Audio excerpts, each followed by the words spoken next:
Welcome back ناظرین. بظاہر اگر ہم دیکھتے ہیں تو حکومت بہت مضبوط نظر آتی ہے. شہباز شریف صاحب کی وزارت عظمیٰ بڑی دھوم دھام سے چل رہی ہے. کسی بھی پاکستان کے سیاستدان کی یہ ایک خواہش ہے، ایک خواب ہے کہ امریکی حکومت کے ساتھ اس کے تعلقات بہت اچھے ہوں. تو اس حکومت کے امریکہ کے ساتھ تو بہت اچھے تعلقات ہیں. ایسے اچھے تعلقات تو کئی دہائیوں میں کسی حکومت کے نہیں رہے. لیکن اس کے باوجود ہمیں جو اشارے مل رہے ہیں، جو کیا سرائیاں ہو رہی ہیں کہ شاید مسلم لیگ نون کے اندر سب کچھ ٹھیک نہیں ہے.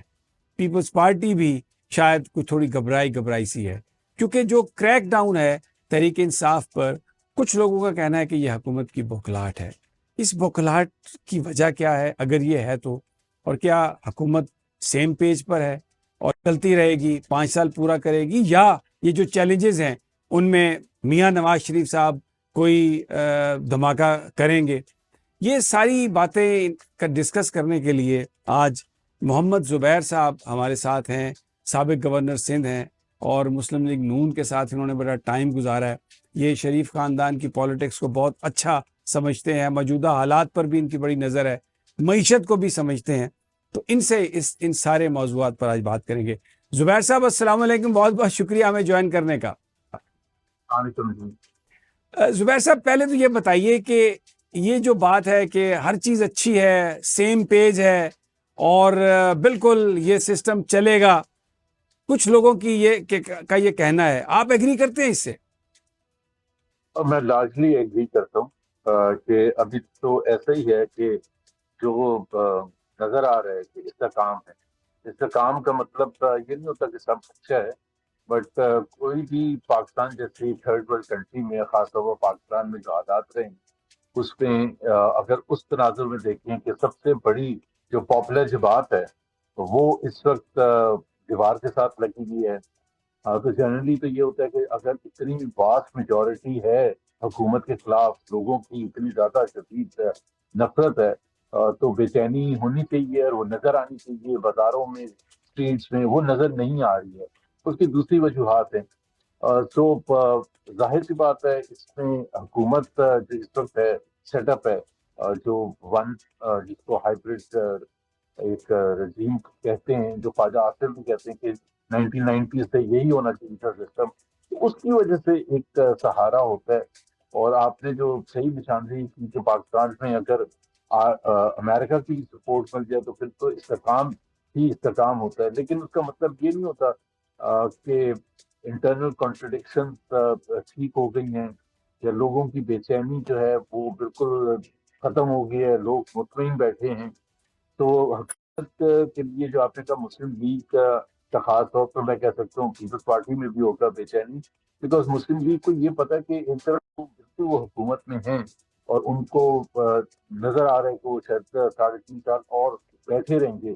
لیکن انٹرنل کانٹرڈکشن ایسی ہیں کہ جس میں ظاہر ہے ان کو محسوس ہوتا ہے کہ عوام میں ان کی مقبولیت کم سے کم تر ہوتی چلی جا رہی ہے. اب فیصلہ انہوں نے کرنا ہے، اور خاص طور پر میاں نواز شریف نے، کہ کیا صرف ان کا اسی پر سہارا ہے کہ یہ اسی طرح سے 3.5 سال گزر جائیں اور اپنی سیاست کو فار آل ٹائم کام ختم کر لیں، ایک اندر پی ایم ایل کیو بن جائیں یا کنونشنل مسلم لیگ بن جائیں. یہ this is for them to decide. But وہ بالکل اس کی طرف بہت تیزی کی طرف سے جا رہے ہیں کہ جب وہ ایک نن اینٹی ہو جائیں گے، بالکل پاکستانی پالیٹکس میں ریلیونٹ نہیں ہوں گے. اس وقت بالکل وہ ریلیونٹ ہیں، اور اس کی ریلیونس کی صرف یہ وجہ ہے کہ ان کو they are backed by the establishment.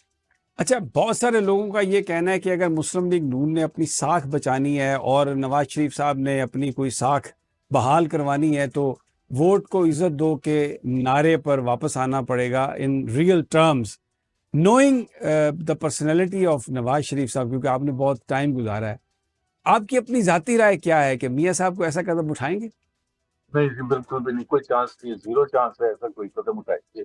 دیکھیں نا، اس میں ان کے لیے یہ ضرور ہے کہ ان کا جو، میں جتنا ان کو جانتا ہوں کہ وہ پریشان تو ہوں گے، اور اس لحاظ سے پریشان ہوں گے کہ ہم نے یہ کون سی سیاست شروع کر دی ہے، اس سے اچھا تو ہم اپوزیشن میں بیٹھے تھے. یہ سارا کچھ ان کے دماغ میں ہوگا. لیکن ایٹ دا سیم ٹائم ان کی اپنی بیٹی چیف منسٹر ہیں پنجاب میں، اور ان کی جو پولیٹیکل ایک خواہش رہی ہے، اگر آپ کہیں آبجیکٹو ان کا، کہ کسی نہ کسی طرح سے وہ اپنی بیٹی کو اس سیٹ تک پہنچائیں، پرائم منسٹر کی سیٹ تک. تو اگر وہ آج ووٹ کو عزتوں کا نعرہ بلند کریں گے تو سارا کچھ ختم ہو جائے گا، اور اس میں سیاست بھی نہیں بچے گی. تو ظاہر سی بات ہے، سب کہیں گے کہ آپ نے یہاں تک لے کے جو آئے ہیں اور پاکستان کو جو نقصان پہنچایا ہے وہ آپ ہی رسپانسبل ہے. اگر آپ 2024 کے الیکشن یا اس سے پہلے وہ جو کچھ 2023 2022 میں ہوا ہے، اور جو پولیٹیکل اپوزیشن کے ساتھ 26 نے امینڈمنٹ کے تھرو کیا ہے، کہ اس میں تو آپ سب سے زیادہ بھرپور شامل تھے. اب اس کو ریورس کیسے کر سکتے ہیں؟ تو میں نہیں سمجھتا. اور پھر ان کے اپنے بھائی پرائم منسٹر ہیں، جو بھی ہے بھائی تو ہیں، پرائم منسٹر ہیں، ان کے اپنے سمتیز ہیں، ڈپٹی پرائم منسٹر ہیں. تو he has a lot of stake in this present system. باوجود اس کے کہ ظاہر سی بات ہے وہ پریشان تو ضرور ہوں. یہاں وقت ہوا ایک بریک کا، ہمارے ساتھ ہی رہیے.